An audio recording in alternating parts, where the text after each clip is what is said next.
The road was empty, not quiet, just empty in the way that made sound feel unnecessary. Detective Rowan Hale had driven this stretch of highway hundreds of times. Same bends, same broken reflectors, same radio silence after midnight.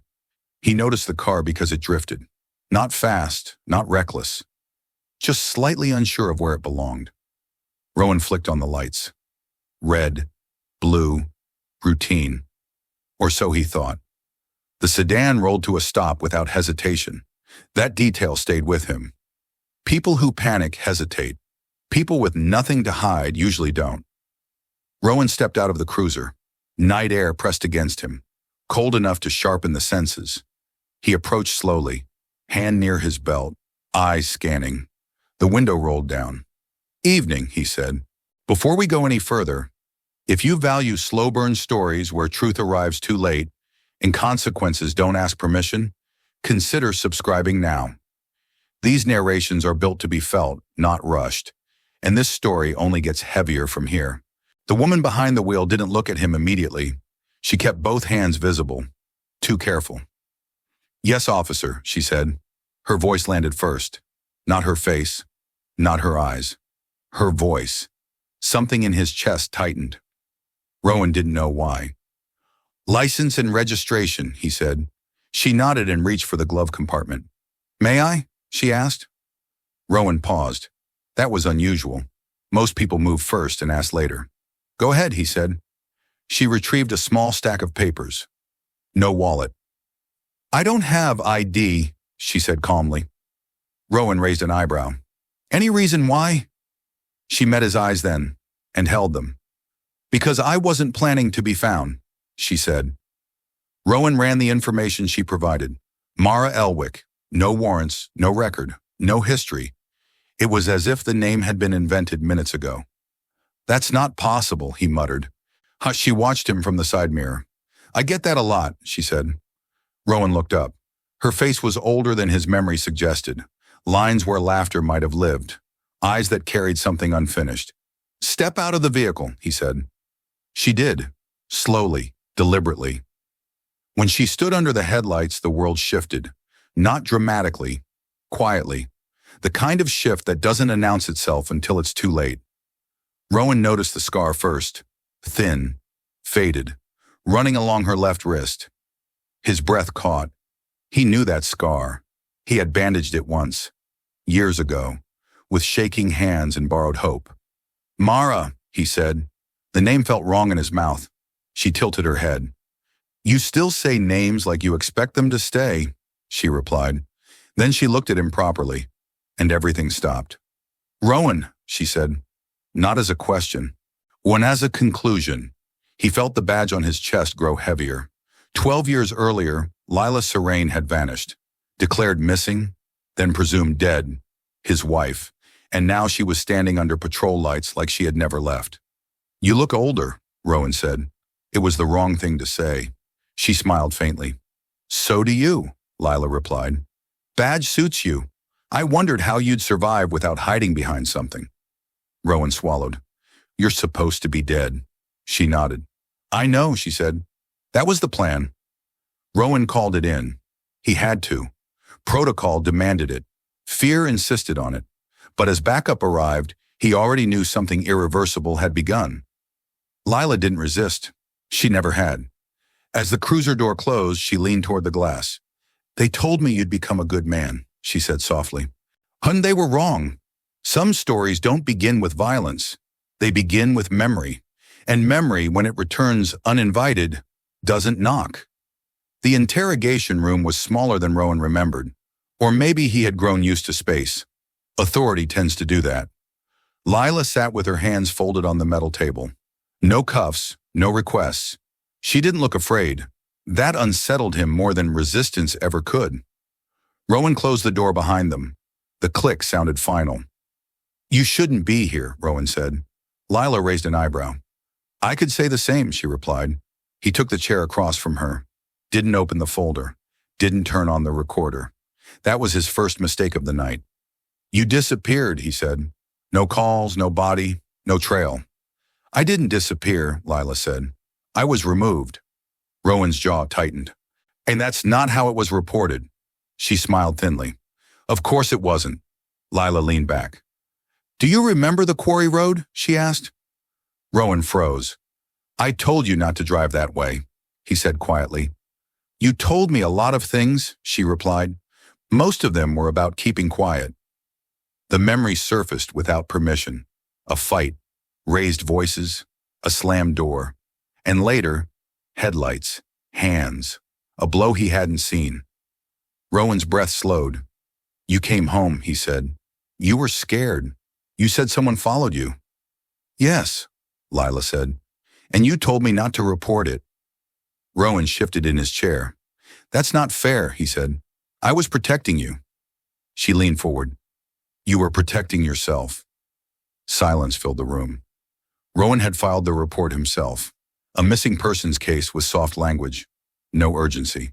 When he had convinced himself it was temporary, that she'd return. She never did. And when the case went cold, his reputation warmed. They took me because I knew, Lila said. Knew what? She hesitated, then spoke carefully. About Deputy Marshal Calder Wynne. Rowan's pulse jumped. That's impossible. She tilted her head. Is it? Calder Wynne, decorated, respected, untouchable. The man who had signed Rowan's promotion papers. They kept me in places without paperwork, Lila continued. People paid to forget me. Rowan stood. You expect me to believe this? He demanded. Lila didn't flinch. I expect you to remember, she said. You always knew he was dirty. You just chose timing over truth. Footsteps passed outside the room. Rowan lowered his voice. If any of this comes out, it will, Lila said calmly. Oh, and that's why I'm here. She met his eyes. I didn't come back for forgiveness, she said. I came back because silence has a cost. Rowan looked at the mirror. The reflection stared back. He saw the younger man he used to be, and the older one who benefited from forgetting. What do you want? He asked. Lila stood. I want you to choose, she said, before someone chooses for you again. Some lies survive because they are useful. Others survive because no one wants to clean up what remains.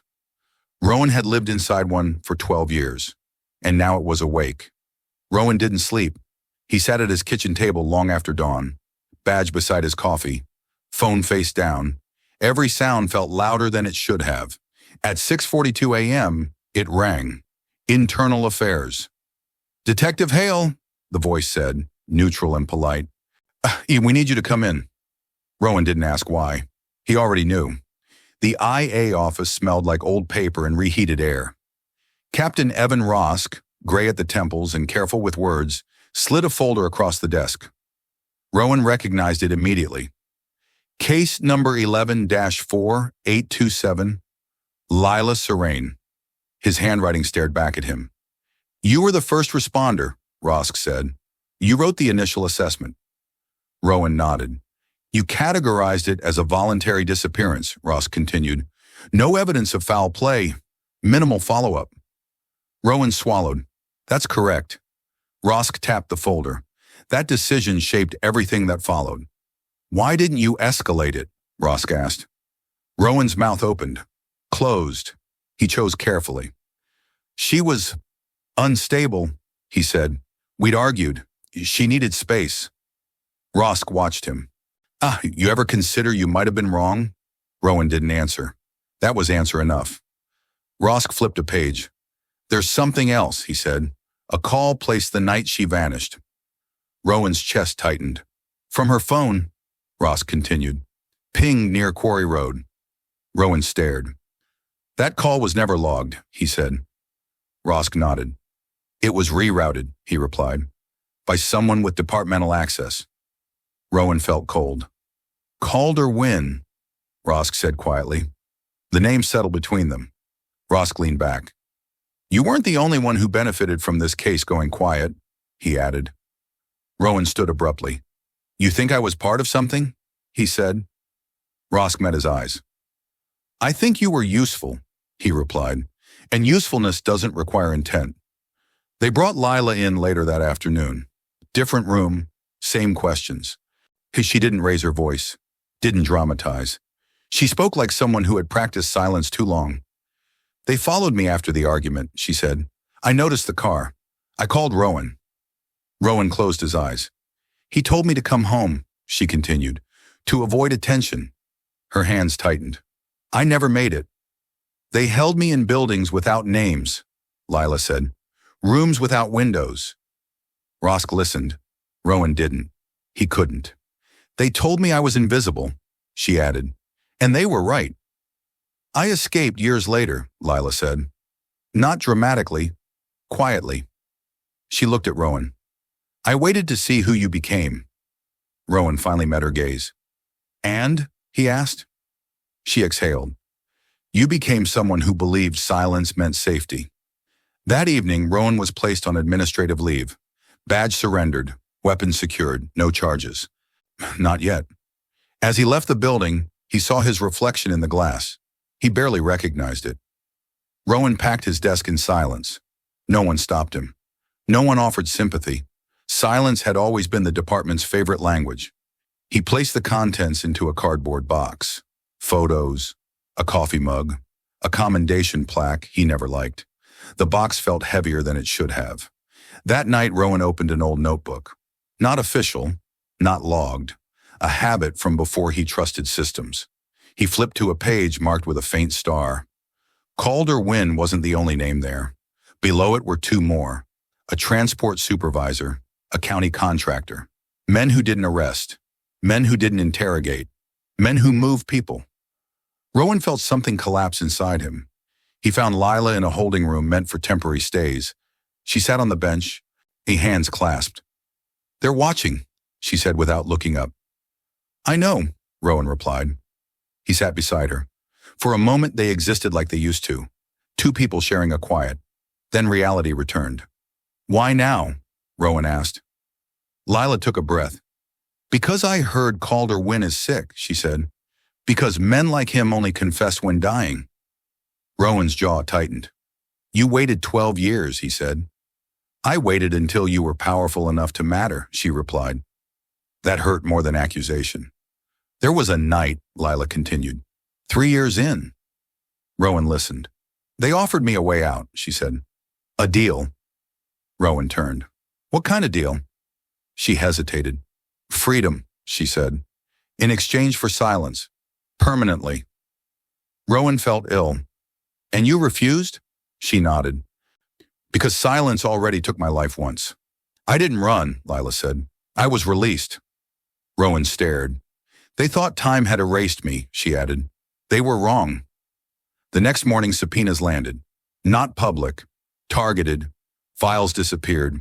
People called in sick. The building felt hollow. Rowan watched from the outside. That was new. Calder Wynn requested a meeting. Hospital room. Private. Rowan almost refused. Almost. Wynn looked smaller than memory allowed. I hear ghosts don't stay buried, Wynn said weakly. Rowan didn't sit. You ruined her, he said. Wynn smiled. No, he replied. You did. That was when Rowan understood. They needed someone to slow the case, Wynn whispered. Someone who loved her enough to hesitate. Rowan felt hollow. And you did, Wynn finished. Beautifully. Rowan didn't go home. He drove until the city thinned, until streetlights became memories. He parked near the river and sat in the dark. For the first time in years, he wasn't being watched, or so he thought. His phone buzzed once, a single line. Leela, they've already decided. I haven't. Rowan's hands trembled. He called. No answer. Lila chose the old rail depot. Abandoned, condemned, still standing. The kind of place that existed because no one cared enough to remove it. Rowan arrived early. That was his mistake. When Lila arrived, she didn't sit. She paced. I didn't come back to expose them, she said. That would have been easy. Rowan frowned. Then why? She stopped. Because exposure doesn't change structure, she said. It just gives it better hiding places. Rowan felt a chill. What did you do? He asked. She met his eyes. I documented everything, she said. Every name, every payment, every rerouted call. Rowan exhaled sharply. And you gave it to internal affairs? Lila shook her head. No, she said. I gave it to someone who doesn't care about careers. She pulled a small drive from her pocket. It's already copied, she said. Distributed. Rowan stared at it. You could destroy everything, he said. Yes, she replied. And so could they. Silence pressed in. There's something else, Lila said. Rowan waited. They're going to blame you, she continued. Publicly. Rowan nodded. I know. They need a face, she said. Someone the system already trusts to be guilty. Rowan laughed bitterly. That's me. Lila stepped closer. I can stop it, she said. Rowan froze. How? I can disappear again, she replied. Completely. Rowan's chest tightened. You already gave them the evidence. Yes, she said, but I'm the story. Without me, they can shape the ending. Rowan shook his head. No, he said. You won't pay twice. She smiled sadly. You already paid for me, she said. I'm just settling the balance. Rowan reached for her wrist. The scar brushed his fingers. Stay, he said. For the first time, she looked unsure. Just for a second. Then resolve returned. I stayed once, she said. It almost killed me. They heard them before they saw them. Multiple vehicles, unmarked. Rowan turned. Run, he said. She shook her head. They're not here for me, she replied. Lila pressed the drive into his palm. You'll tell the truth, she said. All of it. Even the parts that ruin you. Rowan's voice broke. And you? She stepped back. I'll make sure they can't rewrite this, she said. It came from nowhere. Sharp. Final. Lila fell. Rowan screamed her name. The siren stopped. Too late. Rowan was arrested before sunrise. Not violently, not ceremoniously. 2 officers he once trained stood at his door. They wouldn't meet his eyes. Abuse of authority, negligence, obstruction. They didn't charge him with murder. They didn't need to. The story was already written. By noon, his face was everywhere. A former detective, a disgraced husband, a man who failed to act. The headline didn't mention Lila's captivity or Calder Wynn's name. It mentioned Rowan Hale. Then the files went public, not through the department, not through the courts, through journalists, names, transactions, locations. The city trembled, and then it focused on Rowan. The narrative formed quickly. Rowan had mishandled the original case. Rowan had enabled corruption. Rowan had met Lila secretly. Everything was true, just not complete. Calder Wynn died quietly that afternoon. Natural causes. 2 contractors resigned, no charges. A supervisor took early retirement. The system exhaled.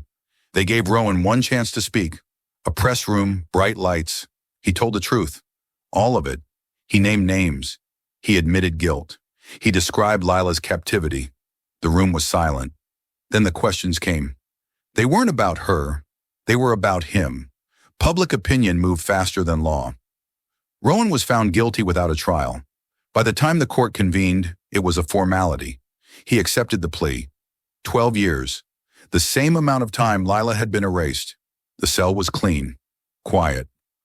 Rowan sat on the bunk and stared at the wall. He thought about the quarry road. The phone call. The moment he chose quiet. He thought about the shot. And the man who pulled the trigger, who was never named. Weeks later, he received a letter. No return address. Inside was a single page. She planned this to end with truth, not mercy. Do not waste it. Rowan folded it carefully. Prison stripped time of meaning. Days didn't move forward. They stacked. Rowan learned this quickly. In here, he wasn't Detective Hale. He was H4172, a number with a past no one wanted to hear. Some inmates recognized him, not from the news, from the files, from the ripple effect. Men who had lost deals, men who had been moved.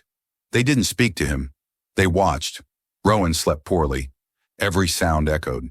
A door closing felt final. Footsteps sounded deliberate. He understood something then. This place was designed for forgetting.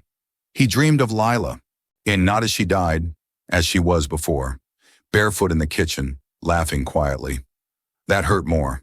6 months in, a public defender came. "There's talk of appeal," she said. Rowan shook his head. "No," he replied. She hesitated. "You could shorten your sentence." Rowan looked past her. "She didn't get one," he said. The lawyer closed her folder. Outside, investigation stalled. Evidence went cold. Names faded. The city moved on.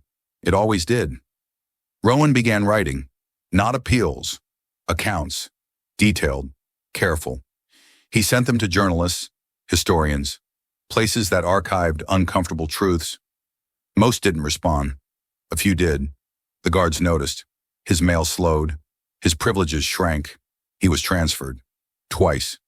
Isolation wasn't punishment. It was prevention. One night, an older inmate spoke. "Was it worth it?" he asked. Rowan thought for a long time. "Yes," he said. The man nodded. "That's the worst answer," he replied. Years passed. Rowan aged quietly. He learned how to be small, how to survive without disappearing. But some nights he heard the shot again, and he remembered. Rowan stopped counting years after the 8th. Time inside didn't move forward anymore. It circled. He heard about the city in fragments. A guard mentioning a new mayor. A newspaper headline left behind in the common room. Corruption cases reopened, quietly closed again. Nothing with Lila's name attached. That felt intentional. A new inmate arrived. Young, angry, too loud for the place. He recognized Rowan immediately. "You're the cop," he said. Rowan nodded. "The one who told the truth?" Rowan didn't answer. The man watched him differently after that, with something like fear. Word spread, not the official version, the prison version, about a detective who confessed to crimes that benefited no one, about a woman who died so Falls could live. Rowan never corrected anyone. Stories survive better without precision. His health declined slowly. Nothing dramatic, just small failures. A heart that skipped, hands that shook. The prison doctor used careful language. Rowan heard the meaning anyway. One morning, a letter waited. No sender. Inside was a photocopied article. A university journal. Dry, academic. Lila Serane's case was referenced in a footnote. A single line. Unresolved, though evidence suggests systemic misconduct. Rowan closed his eyes. That was it. No justice. Just record. Later that year, the warden visited. "Compassionate release," he said. Rowan looked up. "Cut for what?" Rowan asked. "You're dying," the warden replied. Rowan nodded. "I'll stay," he said. The warden frowned. "Why?" Rowan thought of the quarry road. "I already left once," he said. On his last night, Rowan dreamed again. Not of the gunshot, of Lila standing at the depot, pressing the drive into his hand, telling him to tell the truth. He had. Rowan woke before dawn. The prison was quieter than usual, as if it knew. His chest hurt when he breathed, not sharply, persistently. He pressed his palm against the pain and waited for it to pass. It didn't. A young guard stopped at his cell. New, unscarred by routine. "You okay?" he asked. Rowan nodded. The guard hesitated, then left. That hesitation mattered. Outside, the city was preparing for something else. An election, a festival, a scandal unrelated. And no one remembered Rowan Hale. No one said Lila Serane's name. That was the final proof. That morning, an investigative podcast released an episode. A quiet one. Unadvertised. It didn't accuse. It traced patterns, disappearances, budget reallocations. Deaths labeled natural. Lila was mentioned once. Rowan never heard it. But it mattered. By midday, the pain worsened. Rowan sat on the bunk. He thought about what he hadn't done. He thought about what he had. He did not regret telling the truth. He regretted the silence before it. Then the breath didn't come back. Cause of death, cardiac failure. No investigation, no press. A file closed properly. Months later, a graduate student cited the podcast. Then another did. Lila's name appeared again. Still unresolved, still inconvenient, but present. The story never became justice.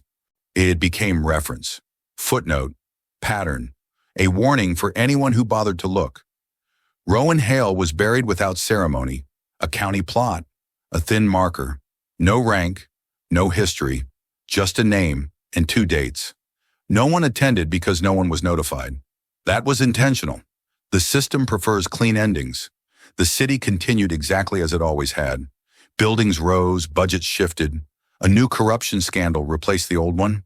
Different names, same architecture. Lila Serene was never mentioned again in public hearings. She didn't fit the narrative of progress. But the file never disappeared. It lived in archives, in citations, in a digital folder labeled poorly on a forgotten server. Every few years, someone found it. They didn't solve it. They studied it. Criminal justice students read the case, not as a mystery, as an example of what silence costs, of how truth is punished when it arrives late. Rowan Hale became a paragraph.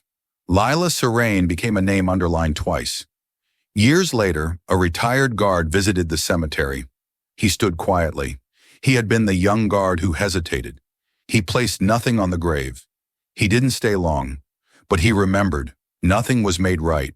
No apology followed. No restitution came. That was the point. Some stories are not warnings. They are records. The city forgot the people, but it kept the pattern, and patterns are harder to erase. Rowan Hale was not a hero. Lila Serene was not saved. Justice was not served, but the truth was spoken, and once spoken, it stayed. Some truths do not bring peace. They bring weight, and that weight does not lift, it transfers.